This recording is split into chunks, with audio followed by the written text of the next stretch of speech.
todos aquellos asuntos que son materia de derechos, o sea, derechos a la población en condición de discapacidad o derecho a la educación, etcétera, deben expresarse en una política pública. ¿Por qué?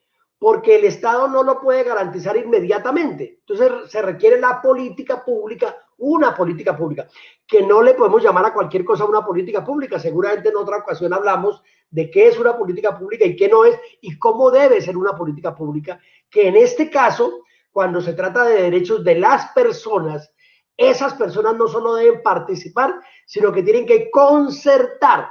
O sea, la política pública es un acuerdo entre la sociedad civil y el Estado, entre la sociedad civil y el gobierno. Entonces, si no hay un acuerdo, esa política pública, digamos, de alguna manera puede ser legal, pero no es legítima, que es la diferencia entre la gobernabilidad y la gobernanza. Entonces, eso, ¿por qué en Colombia? Porque Colombia se define como un Estado social de derecho.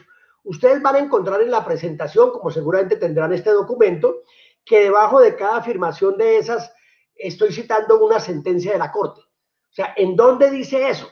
¿En dónde, digamos, está amparado que eso se debe hacer de esa manera y no de otra manera? Vamos a la siguiente, Diego, y yo, porque el tiempo se nos está reduciendo bastante. La siguiente trata del Plan Nacional de Desarrollo. Si tenemos una política pública, que normalmente las políticas públicas son indicativas, o sea, son de largo plazo, mayor plazo que el que tiene el Plan Nacional de Desarrollo, mayor plazo, entonces el gobierno en el Plan de Desarrollo se compromete en esos 4 años a qué de esa política pública, ¿correcto?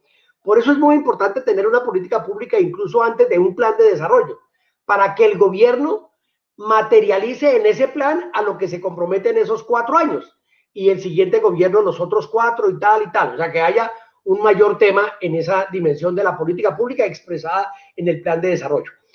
Documentos COMPES. Bueno, los documentos COMPES existen desde antes de la Constitución